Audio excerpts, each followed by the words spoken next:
Alrighty guys, welcome to the first week of this week at Southard Knives. This is a new project I'm starting, just trying to let you guys into my world a little bit, into what goes on here at Southard Knives, what I do, what I make, just give you guys a better idea of knife making in general. So, this is going to be the first week, and this week is honestly a lot different for me as well. Friday was my good friend and employee Luke's last day here, so I'm back to a one-man shop. And honestly, I mean, that's kind of an odd change for me. We had a lot of cool stuff going on. It was a lot of fun to work with him, and we'd had a lot of cool stuff planned for the future, but he ended up going back to his old job. So, anyways, week's going to be a little different for me. So, kind of what I'm going to do throughout the time is show you guys around, show you what I do, and give you guys a feel for how things run here. So, let's start it off with a bit of a shop tour. Sorry if I do weird things with the camera or pan around. Well, first week. I'm learning. I'll figure stuff out. Hopefully, I can fix anything stupid and edit. We'll see if that works. So, start things off. Of course, there are our all-important grinders. As you would imagine, several 2x72s. I'm kind of a mess, so you're going to see a lot of random stuff sitting around.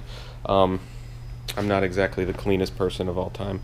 So, of course, we've got the disc grinders, manual milling machines, milling and drilling machines, my Tormach lathe, shipping station over here, and all the stuff that goes along with that. The table from which things never seem to return. My CNC Haas. This is a very old machine, but it still seems to work pretty well, so can't complain with that. All the random tooling and crap that goes along with that. The assembly bench. This was well, currently it's set up for Tolk production. We've got a lot of Tolks in the process right now, so that's what I've been working on the last few days. Random bench Rockwell tester, and then there's of course my assembly bench, which is a bit of a mess, as you'd imagine. So anyways, see how this works throughout the week and see what you guys think. Let me know what you think, and enjoy.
I just recorded this whole thing and realized I forgot to have my camera turned on, which is, yeah, new to this whole video thing. So, I've been having a problem this week where some of my parts have been coming off my CNC slightly off. I was setting a pivot hole in one op, flipping the part over, and then machining the counter bore for that pivot to fit inside in the second op. But what was happening is that counter bore was ever so slightly off center of the pivot hole. And when you have a part that's, you have two circles trying to line up and one of them is slightly off center, it cants your pivot, which can cause centering problems, it can cause rubbing problems, and there's a lot of cheats and fixes to get around that if you just can't make a counter bore centered. But I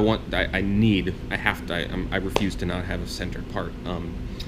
So I ended up tracking this down to a mistake I made, an assumption I was making, and I think it shows to my lack of knowledge in machining a little bit. I've been using for several years, not several years, why did I say several years? I've been using for several months since I got my CNC a Heimer 3D taster to probe the parts and find where my origin is for the part. And it's a great unit, but I was dialing it. I was using it incorrectly. These tasters have a small probe on them that is removable, and it has a breakaway section built into it, so that this ceramic section in the middle, there's no metal running between these 2 points. So this ceramic section is separate from the base, so that when you crash the probe, and I say when you, or me, when I crash the probe into a part or do something stupid, the probe tip breaks rather than the whole body of this unit. It's a breakaway section to save you from damaging this. It's a brilliant idea. Unfortunately, the probe tips are pretty expensive, but it's much better than buying a new one of these every time you crash something and do something stupid. So, what you have to do though is when you get a new probe tip, you place it in the body, snug it down nice and tight, and then you have to put this in the spindle of the machine and dial in where this is located to the center of the bore. There's a couple of set screws on the side. You can see one of the holes there. Another one there. There's 2 more on the opposite sides. You dial in the center of this to the exact center of your spindle, so that when you probe apart, this comes out exactly where you need. So what I'd been using to dial this in was a 5 10,000ths dial indicator, so I would place the tip of the probe here against the tip of the indicator and spin this in the spindle and watch for wobble, and basically keep moving the probe around inside the body of this until I had zero movement of any kind. So each tick here is 5 10,000ths of an inch. So when you have no wobble, that means you should be within 1,000ths of an inch, was my thought. And technically that thought was correct. It was working. That wasn't accurate enough. I needed more than that. So I ended up just buying a new indicator here that goes to 500,000ths of an inch. So each tick is 5 100,000ths of an inch. So I should be able to dial in my part easily now to 1,000ths of an inch, or 1 10,000ths of an inch, and hopefully 5 10,000ths of an inch without any difficulty, or any more difficulty than this was. It's still a time-consuming process, but it's well worth spending because those parts were off because I screwed up. Had I dialed this in properly, those parts would have been fine. I wouldn't have just scrapped several parts. So that's what I'm going to start doing right now. If there's a better way to do this, I'm always trying to find new knowledge. I'm always trying to learn new things. I'm a new machinist to this kind of. I'm a new CNC machinist. I'm a new machinist in general. My knowledge of machining is by no means classically trained. I have taught myself how to do machining for the most part. So if any of you guys that are machinists, or any of you just know a better way to do this, please let me know. Alrighty, so we're gonna go ahead and zero this guy in. It's pretty far off right now. It's a brand new probe tip.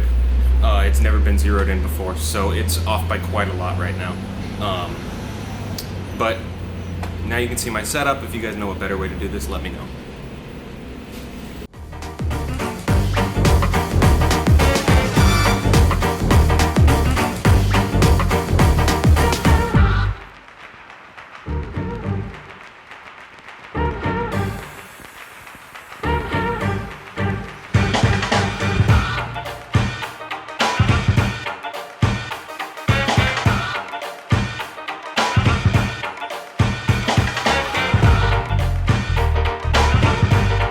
This is why machining black timascus, particularly machining off the oxide layer that comes originally on the billet, is a terrifying thing.